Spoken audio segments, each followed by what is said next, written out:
డబ్బు, అనారోగ్యం, ఉద్యోగం, వ్యాపారం, అప్పులతో బాధపడుతున్నారా? అయితే మీకోసమే మనీ మెడిటేషన్ ప్రోగ్రామ్. నమస్కారం, నేను మీ అడ్వకేట్ సంగీత. సొసైటీలో కొన్ని చూస్తున్నా వింటున్నా కూడా చాలా ఇరిటేషన్ అనిపిస్తుంది. ఓపెన్ గా చెప్పాలంటే 45 సంవత్సరాల సవతి తల్లితో 17 ఏళ్ల బాబు లేచిపోయాడు. అది కూడా ఇది ఎక్కడ జరిగింది? హర్యానా ప్రాంతంలో జరిగింది. రామకృష్ణ అనే వ్యక్తి మొదటి భార్య చనిపోయింది. కొన్ని అనారోగ్య కారణాలు లేకపోతే ఇంకేదో ఇబ్బందుల వల్ల ఆవిడ చనిపోయిన వెంటనే మౌనిక అనే ఆవిడ్ని రెండవ భార్యగా పెళ్లి చేసుకున్నాడు. ఎందుకంటే కొడుకు ఒకడే ఉంటున్నాడు, 17 ఏళ్ళు ఉన్నాయి. ఇప్పుడు కొంచెం తల్లి అవసరం ఉంటుంది కదా, ఆ నేపథ్యంలో పెళ్లి చేసుకొని ఇంటికి తీసుకొచ్చాడు. ఇంటికి తీసుకొచ్చిన తర్వాత మౌనిక కొన్ని రోజుల పాటు ఆ 17 ఏళ్ల కుర్రాడితో బాగానే ఉంది, ఒక తల్లి లాగానే వ్యవహరించింది. కానీ ఇంకా డేస్ గడుస్తున్న కొలది వాళ్ళిద్దరి మధ్యలో శారీరక సంబంధం అనేది ఏర్పడింది. ఆ విషయాన్ని కూడా రామకృష్ణ అసలు గుర్తుపట్టలేకపోయాడు. ఎందుకనంటేను అతను తల్లిగానే తీసుకొచ్చాడు, తల్లిగానే చూసుకుంటుంది అని చెప్పేసి అనుకున్నాడు. కానీ వారిద్దరి మధ్యలో అసలు శారీరక సంబంధం అనేది ఉండడం ఆయన చూడలేకపోయాడు. పోలీస్ స్టేషన్ కి వెళ్ళాడు. ఇట్లా ఇద్దరు ఇంట్లో కనిపించడం లేదు, నా భార్య ఉన్ని కొడుకు ఇద్దరు లేచిపోయారు అని చెప్తే అక్కడున్న పోలీసులు షాక్ అయ్యారు. అంటే అసలు మానవత్వం ఎక్కడ వెళ్ళిపోతుంది, మనుషులు ఎట్టుపోతున్నారు, అసలు రాను రాను రోజుల్లో ఇంకా ఏమి చూడాల్సి ఉంటుంది అనేది ఏమీ తెలియట్లేదు. ఆవిడ ఏజ్ ఏంటి? దాదాపుగా తల్లి ఏజ్ అంటే 45-50 దాకా ఉంటాయి. అలాగే ఇతని ఏజ్ 17 years, అంటే మైనర్ పిల్లాడితోటి ఆవిడ లేచిపోవడం జరిగింది. భర్తను వదిలేసి రెండో భార్యగా వచ్చిన ఆవిడ కుర్రాడితో లేచిపోయింది. పోలీసులు దాన్ని కేసు ఫైల్ చేసేసారు, అది దర్యాప్తు చేస్తున్నారు, వారి కోసం గాలింపులు జరుగుతున్నాయి. కానీ ఇలాంటి కేసులలో మనం చూసుకుంటే ఎలా జరుగుతుందంటే, ఆయన పిల్లోడు వచ్చేసి మైనర్ కాబట్టి పోక్సో అనేది ఖచ్చితంగా అందరికీ వర్తిస్తుందండి. ఎందుకంటే మైనర్ పిల్లలతోటి ఎవరైనా కూడా అసభ్యకరంగా ప్రవర్తించడం కానివ్వండి, ఫోర్సబుల్ గా లవ్ చేయమని చెప్పడం కానివ్వండి, వారికి లేని ఆశల్ని కలిగించి, ఇప్పుడు ఆ పిల్లోడికి చదువుకునే ఏజ్, ఆటలాడుకునే ఏజ్, అలాంటిది ఇలా ఉంటుంది ఇలా అని చెప్తేనే ఆ పిల్లోడు అట్రాక్ట్ అవ్వడం జరుగుతుంది. సో ఆవిడని ఆ కేసులో కూడా ఇన్వాల్వ్ చేస్తారు. ఆవిడ అలాంటప్పుడు పోక్సో అనేది మనకు 20 years శిక్ష ఉంటుంది, పనిష్మెంట్ తో పాటు జరిమానా కూడా విధిస్తారు. అలాగే అతనితో శారీరకంగా ఇబ్బంది పెట్టి ఏమైనా చేసింది అనుకోండి, దాన్ని కూడా హార్మ్ఫుల్ కింద కూడా తీసుకోవడం జరుగుతుంది. అంటే శిక్షలు అనేవి ఉంటున్నాయి, కానీ అటు సైడ్ ఎక్కువగా నార్త్ సైడ్ అనేది అసలు ఎలాంటి వావి వరుసలు ఉండవండి. ఫస్ట్ ఆఫ్ ఆల్ వారికి నచ్చితే చాలు, అమ్మాయి నచ్చితే చాలు, అబ్బాయి నచ్చితే చాలు, వారికి ఏజ్ తో సంబంధం లేదు, తర్వాత నెక్స్ట్ రిలీజన్ తో సంబంధం లేదు, అసలు దేనితోని సంబంధం లేదు. ప్రతి ఒక్కరు కూడా ఆడవాళ్ళు అయితే చాలు, మగవారికి నచ్చిన ఆడవారైతే చాలు, ఆడవారికి మగవారైతే చాలు, అంతే. వారికి ఆ బంధాలేంటి, ఆ బంధుత్వాలేంటి, ఎలాంటి వరుస అవుతారు, బాబాయ్ అవుతారా, పిన్ అవుతారా, అమ్మ అవుతుందా, నాన్న అవుతారా, కొడుకు అవుతారా, కూతురు అవుతారా, ఇలాంటి రిలేషన్షిప్స్ అనేవి అక్కడ ఉండవు. ఎందుకంటే అక్కడ కొంచెం రూడ్ గా కూడా బిహేవ్ చేస్తూ ఉంటారు. అంటే మేము వెళ్తూ ఉంటాం కదా, కేసులు చూస్తూ ఉంటాము. అక్కడ కోర్టు దగ్గరికి వెళ్తే వారు అసలు ఎంత క్యావమైన కేసు అంటే అట్లా మాట్లాడదు, అంత ర్యాష్ సంభాషణ ఉంటుంది అన్నట్టు. అంటే వాళ్ళు ఎవరికి భయపడరు. అది అక్కడ ఉన్న నేచరో లేకపోతే వారికి ఇప్పటికీ కూడా అక్కడ పటేల్ అనే భాష మనం వింటాం. అంటే ఎప్పుడెప్పుడో పటేల్ లో ఉండేవాళ్ళు, అంటే వారు మనకి ఇంత కొంచెం తక్కువ జాతి వాళ్ళని ఇంకెక్కువగా అంటే బ్యాడ్ గా ట్రీట్ చేయడం కానీ ఇలాంటివి ఇంకా అక్కడ మనం ఇప్పటికీ చూస్తూ ఉంటాం. మనది ఇంత అభివృద్ధి చెందుతూ ముందుకెళ్తున్నాం, కానీ అక్కడ మాత్రం అలాంటివి ఇంకా నడుస్తూనే ఉన్నాయి. ఇవన్నీ మనము అసలు ఎలా తీసుకోవాలో కూడా ఏమీ తెలియట్లేదు. ఆ చిన్న పిల్లోడికి అలా మాయ మాటలు చెప్పేసి ఎలా తీసుకెళ్లిందని. ఇలాంటి కేసులలో చూసుకుంటే ఆవిడ్ని కోర్టుకు తీసుకొచ్చిన తర్వాత ఖచ్చితంగా ప్రతిదీ అడగడం జరుగుతుంది. అంటే పిల్లాడు నిజంగానే మనస్ఫూర్తిగా ఇలాంటివి చేశాడా, లేదంటే అతనికి ఇంకా ఏమైనా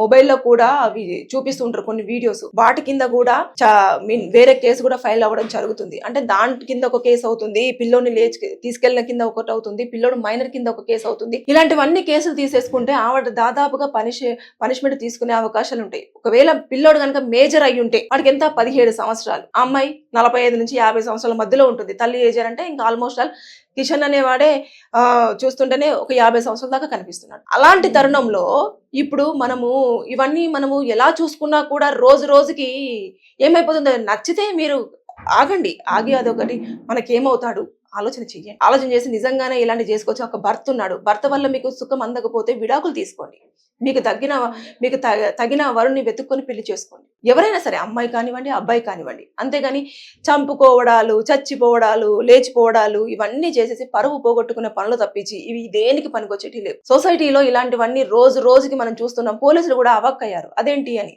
తల్లితో కొడుకు లేచిపోవడం ఏంటి అంటే, స్వంత కొడుకు కాకపోతే ఇంకా లేచిపోతారా? ఇలాంటివి ఉన్నాయి అన్ని. అంటే సొసైటీలో ఇవే నడుస్తున్నాయి అన్నట్టు. నాకు పుట్టలే కదా, నాకెందుకు నిజంగా కొడుకు అవుతాడు, నిజంగా నాకు తెలిసిన వాళ్ళు కాదు కదా, సో వాళ్ళతో మనం రిలేషన్షిప్ పెట్టుకోవచ్చు, మా అమ్మ తమ్ముడు కాదు కదా, వాడితో కూడా రిలేషన్ పెట్టుకోవచ్చు. అంటే ఇలాంటివన్నీ అమ్మాయిలు ఎక్కువగా కూడా ఇంట్రెస్ట్ చూపిస్తున్నది ఈ మధ్య కాలంలో లగ్జరియస్ లైఫ్, ఎంజాయ్మెంట్. ఇలాంటి కారణంగానే అబ్బాయిలు ఎక్కువ శాతంలో బలవుతున్నారని చెప్పేసి నేను అనుకుంటున్నాను. ఎందుకంటే కేసులు కూడా అవే ఎక్కువ ఫైల్ అవుతున్నాయి. అమ్మాయిలతో మోసపోవడం కానివ్వండి, అమ్మాయిలు అక్రమ సంబంధం పెట్టేసుకొని భర్తలు మోసం చేసినవి కానివ్వండి, లేదంటే భర్త ఉండగానే ఇంకొక అబ్బాయితో లేచిపోవడం కానివ్వండి, ఇంట్లోనే ఉన్న వాళ్ళతోటి ఇంకా ఇల్లీగల్ అఫైర్ పెట్టుకోవడం కానివ్వండి, ఇలాంటివి ఎక్కువగా చోటు చేసుకొని విడాకుల దాకా రావడం, లేదంటే మనుషులను చంపేయడం, చచ్చిపోవడం దాకా చోటు చేసుకుంటున్నాయి. సో ఇవన్నీ దృష్టిలో పెట్టేసుకొని మీరు ఏదన్నా కేసులు ఉంటాయి, కేసులు అనేది మీరు పరీక్షించండి. కోర్టులో ఒకసారి దొరుకుతాయి. ఇప్పుడు ఇవన్నీ సర్వసాధారణంగా అయిపోయినాయి అని చెప్పేసి అనుకుంటున్నారు, కానీ కోరికని చంపుకోవడం అనేది చాలా మేజర్ థింగ్. సో మీకు కోరిక వస్తే హస్బెండ్ ఉంటారు, హస్బెండ్ తో మాట్లాడుకోండి, వైఫ్ ఉంటారు, వైఫ్ తో మాట్లాడుకోండి. చిన్న పిల్లల్ని మాత్రం ఎట్టి పరిస్థితుల్లో బలి చేయకూడదు. వారి ఏజ్ అనేది చాలా క్రూషియల్. ఆ ఏజ్ లో వాళ్ళు చదువుకోవాలి, లైఫ్ లో సెటిల్ అవ్వాలనేది ఉంటుంది. సో లేనిపోనివి చెప్పేసి వారిని అట్రాక్టివ్ చేసి వారితో ఇల్లీగల్ అఫైర్ పెట్టేసుకుంటే దాన్ని పెళ్లి కింద ఎవరు కన్సిడర్ చేయరు. అలాగే వారితో ఉండండి అని చెప్పేసి కూడా ఎవరు చెప్పరు. ఎందుకంటే ఏజ్ క్రైటీరియా చూసుకున్నా సరే ఒక కొడుకు వరుస అయ్యే వ్యక్తితో ఇలా చేస్తున్నారు కాబట్టి ఆ పర్సన్స్ అని.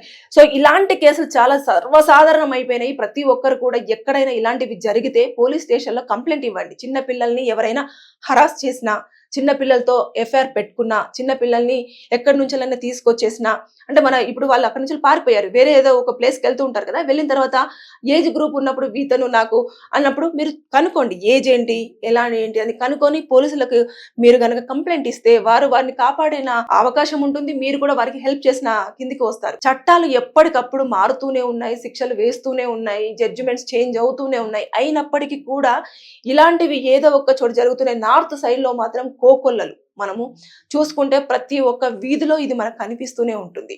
అంటే మగవారు ఆడవారిని చాలా చీప్గా చూస్తారు అక్కడ. అందువలన ఇలాంటివి ఎక్కువగా చోటు చేసుకుంటున్నాయి అని చెప్పేసి మనం అనుకోవచ్చు. సో ఏదేమైనా సరే ఇదైతే చాలా అసలు అది మనం చెప్పుకోలేని విషయం. 45 నుంచి 50 సంవత్సరాల ఆవిడ 17 ఏళ్ల కుర్రాడు, అది కూడా కొడుకు వరుస అయ్యే అతనితో లేచిపోతే తండ్రి అలాగే భర్త వరుస అయ్యే ఆ పర్సన్ యొక్క మానసిక స్థితి చూడండి. అంటే పెళ్లి చేసుకొని కొడుకి తలనిద్దాం అనుకున్నాడు, అలాగే తనకు ఒక వైఫ్ ఉంటుంది కదా తోడు అని చెప్పేసి అనుకుంటే ఆవిడకి కావాల్సింది ఆవిడ తీసుకొని ఇంట్లో నుంచి వెళ్ళిపోయింది. ఈ రోజుల్లో మన వ్యక్తి మనవారు అనుకోవడం అనేది కరువయిందని చెప్పేసి మనమైతే చూసుకోవచ్చు.